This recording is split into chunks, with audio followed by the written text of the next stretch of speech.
That is the brick play of the week. You're trash. Oh. Welcome back, everybody. Hope you had a good, fun time with these. Was it officially the Super Wild Card Weekend or just Wild Card Weekend?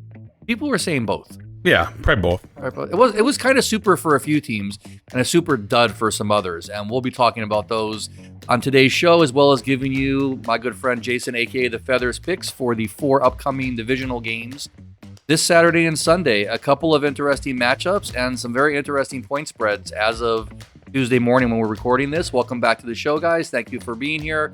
If you're new to the channel, we hope you'll enjoy it today and choose to like and subscribe to the video. And let's just look at Jason's record for last week. For wildcard weekend on all of 6 games, 5-1. The only game that really kind of stuck it to us was the stupid Chargers, but it's the Chargers, and if you can get screwed by anybody, it's the Chargers. It's going to be the Chargers. Chargers, years of screwing themselves and us as bettors, but 5-1, and overall in recent Take It to the Bank picks, that puts him at 21-7. The numbers and percentages are on the screen right now. And so, Jason, anything you want to throw in before we go into your picks for the divisional weekend?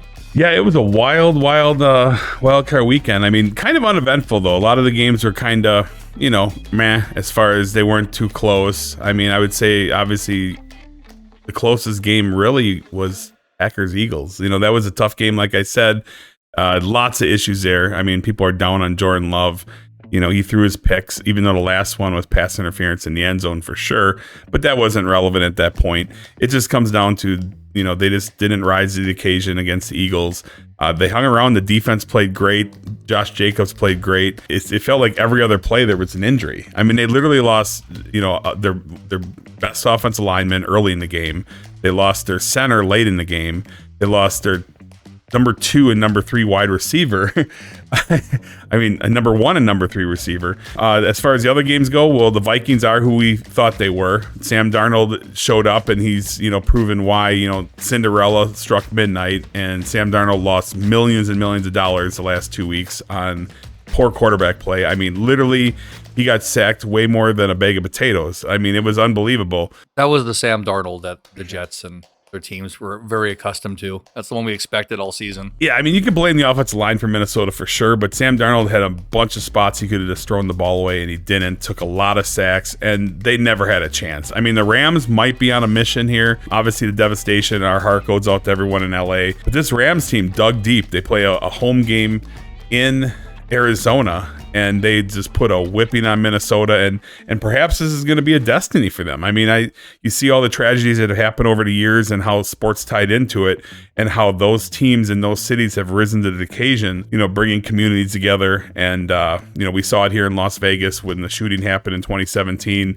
You saw it in Boston after the marathon bombing with the Red Sox. We got some huge key matchups coming this week. Marquee matchups, obviously, Ravens, Bills. Everyone's pumped to see that battle of the 2 MVP top candidates. And all I gotta say, the dud of the week, goes to the Minnesota Vikings. Anyone that bet the Vikings this week, that's my brick bad call choice of the week.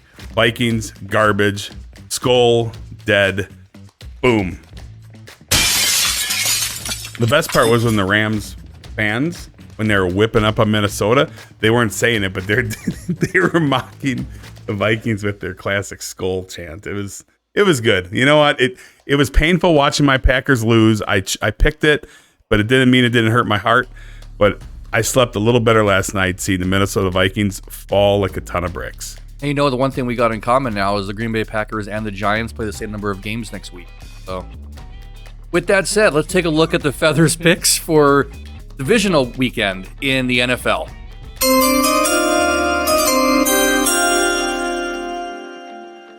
All right, let's look at the first game, Saturday afternoon at 1:30 p.m. This could be maybe one of the more interesting ones because some of the X factors involved here.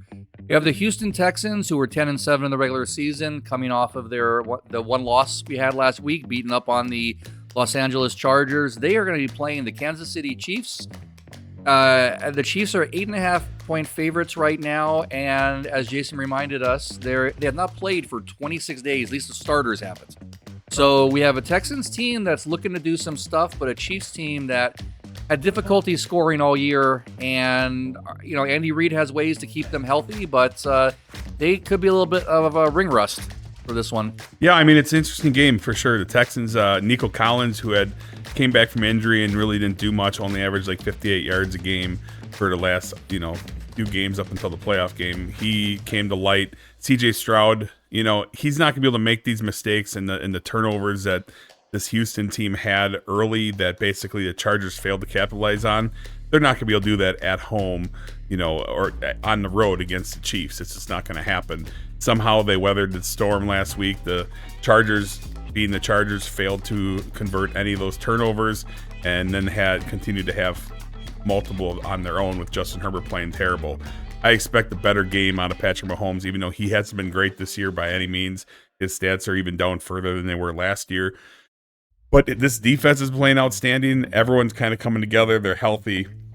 And they're at home, and they're the Chiefs, obviously. They, as much disdain as I have for this franchise, honestly, they are managing to get it done. And in this case, the Texans are they going to be up for the big challenge? The Chiefs, 8.5 points. That's a lot of points considering this Chiefs team really only put up around 30, twice this whole year, and they put up 20 whatever against the Pittsburgh Steelers. But then again, a high school team could have done that. The Steelers have played such bad football the last 5 weeks of the year, and it showed as they got whipped by the Bills. Chiefs at home, 8.5. We're gonna ride the Chiefs. Okay, 8.5. It seems like a lot when the Chiefs can't seem to put up more than 20 points a game. But in this case, Texans on the road.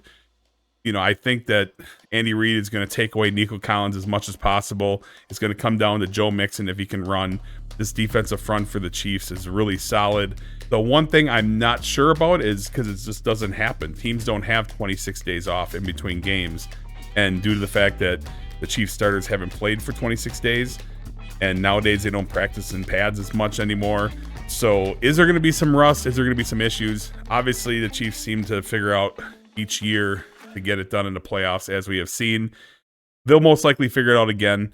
I'm not going to put this one on upset alert. The Chiefs minus 8.5. The big question is, will they cover, or is it going to be a last-second garbage time that they don't cover the 8.5? I think they will. I think they'll be convincing. Chiefs 8.5. Boom. Put down in the comments below if you're one of those who are now hoping that the Chiefs just cannot three-peat and finally end the beginning of a dynasty that they've started.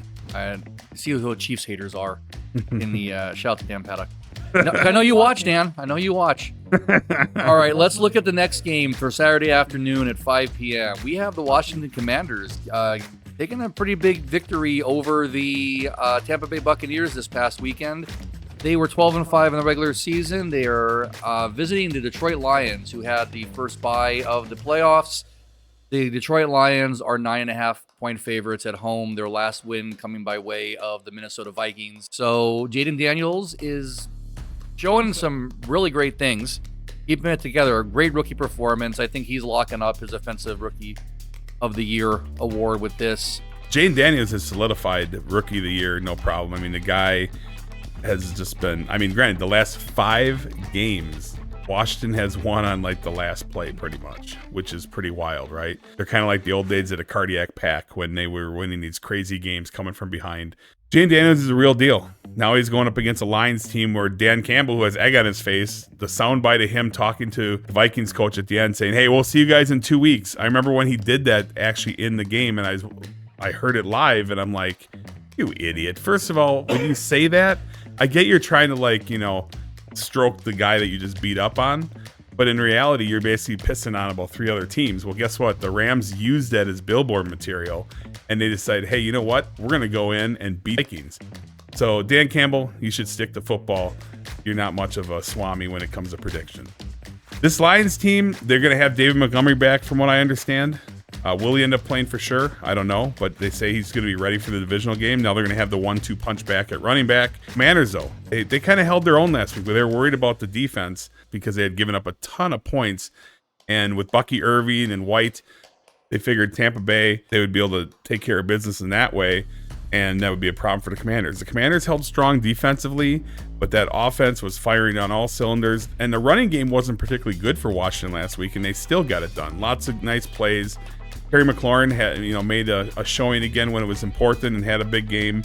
This Commanders team might be in a moment of destiny. I mean, the last time the Commanders won a playoff game was, well, they were the Washington Redskins, and I think it was like ballpark 2003, 2004. This team had a 12-win season. 12-win teams are not very often 9.5-point underdogs to anybody, so it's a definitely unusual year for that circumstance. 9.5 points, it's a lot of points, and Detroit's earned that respect. But guess what? Detroit hasn't won the big one. They're not a playoff battle-tested team yet. They're kind of the newbies in the playoff world. The Commanders are as well. But you know what? I'm going to take the Commanders, Jaden Daniels, plus 9.5.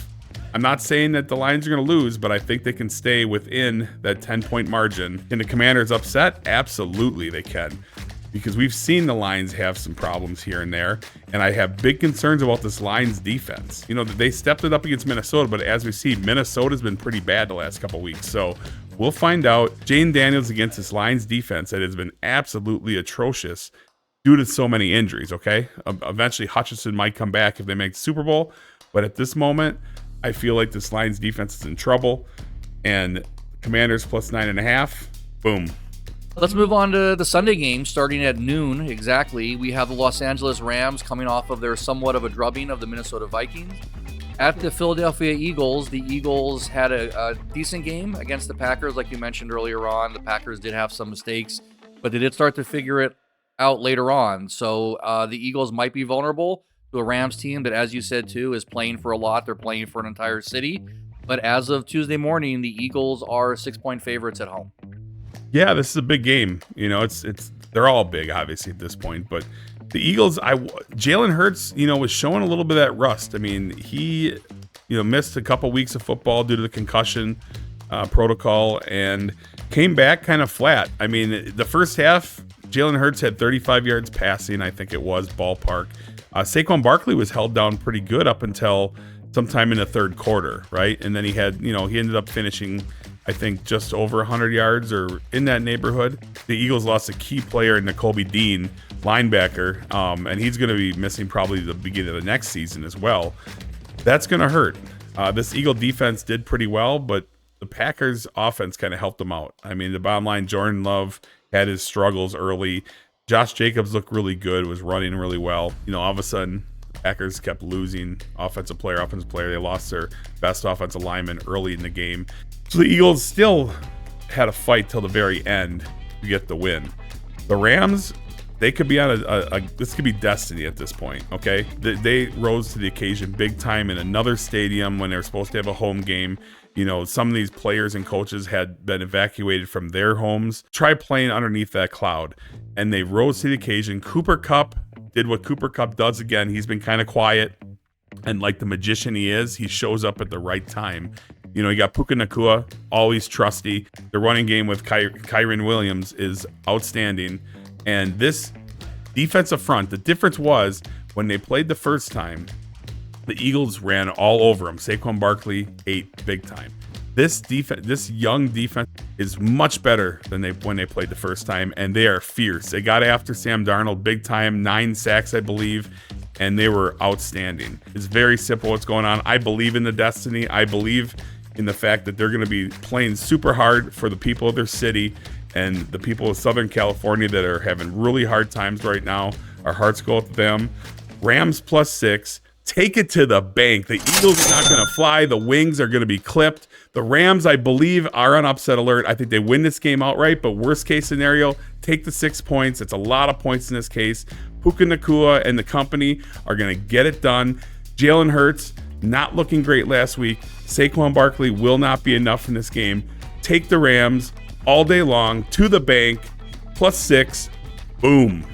And believe it or not, this goes so fast now with just 4 games. We have the last game of the weekend starting Sunday at 3:30 p.m. And this is a big one. These are 2 teams with Super Bowl aspirations since the beginning. Only one of them can go forward. The Baltimore Ravens finished the season at 12-5. They are on the road at the Buffalo Bills, who finished 13-4. And as of recording right now, the Buffalo Bills are actually 1.5-point underdogs, making the Baltimore Ravens the favorite by 1.5. Yeah, this is the Clash of the Titans. Saving the best for last. Sunday afternoon for us, evening for everybody else. Huge game. You're talking about battle of two MVP candidates. Probably will get decided by who wins this game when it's all said and done. This Ravens team, it opened up Bills -1, 1.5, whatever it was. Quickly changed to Ravens, now favored by 1.5. That's the first time I think the Bills have been underdogs at home in any playoff game out of the last 24 playoff games or something like that. Some big number, but big surprise. But it's not a shocker because you got Derrick Henry, the biggest probably offseason acquisition. Him and Lamar Jackson, it's like pick your poison. And Derrick Henry, this guy does not age. I mean, the big man, they've been saying he was going to go downhill the last 3-4 years, and he hasn't. I mean, he didn't have the greatest year last year, but it was still decent considering he played for the damn Tennessee Titans. All right, so the one big difference for the Buffalo Bills and Josh Allen this year compared to the prior few years is that Josh Allen, who's been Superman of this team and continues to be, doesn't have to be as much this year because this running game has been outstanding. James Cook has emerged as a top running back in the NFL, and the complement of backups behind him are doing their part as well to make Josh Allen his life a little bit easier, as he does not have to run as much. His running yards and stats are down a little bit this year because of it, but that's okay. Keep him healthy, keep him not turning the ball over, and he's continued to get these young receivers involved, passing the ball all over the place. All different receivers, whether it's Dalton Knox as backup or Dalton Kincaid as rookie, everyone's eating. And this Bills team at home in Orchard Park, that's going to be the difference. The Buffalo Bills at home all day long as 1.5-point underdog. Easy peasy all day long. Winner, winner, chicken dinner. Take it to the bank. The Bills send Lamar Jackson and the Baltimore Ravens packing again. And the pundits are going to be questioning, will Lamar ever win the big game? It's going to happen again. He's a great player, but he's fallen short. Josh Allen and the Bills move on. AFC Championship. Boom. I saw a great meme with something like folding table executives every time the Bills win a playoff game, and it was like stacks of cash just growing and growing from all the tables being broken. So it's crazy. It's only 4 games this week, and then when we come to you next Tuesday, it's going to be only 2 games. And then 2 weeks later, it's the Super Bowl. And then it's on to no football for about 5 months, although we will have the draft and other things in between to talk about amongst our normal podcast show. So I'm looking forward to this weekend. You can hear my voice cracking a bit. I'm still getting better from this flu. I know some of you out there have it too, and I hope you're feeling a lot better. And hopefully by February, you can start your 2025. You've had this damn cold sickness for like going on 2.5 weeks. I got it right after Christmas, around the 28th, and I'm finally waking up with a little bit of energy and enough to do this show. So thank you guys for being here, and we hope you'll like and subscribe as usual. Our hearts go out to LA. Some of us have friends and family out there. I know personally some of those places in the pictures that were in one shot a standing business, and then the next thing is rubble, and it's kind of very surreal to see that, even though I haven't seen them for years. But knowing that personally, it's a scary thing. It's going to be a long time to rebuild. And like Jason said, maybe the Rams are in it to win it for the entire city of LA, and things like that happen quite a bit. Season's gone quick. Here we are. It's almost all done. Really had a good time bringing these picks to you guys, and we got a couple more weeks of it, and then it's all done until next year. And we'll be doing other stuff after the football season's over, other content and videos and podcasts and stuff like that. So we won't be going away. But until next time, guys, all I can say is take it to the bank. Boom.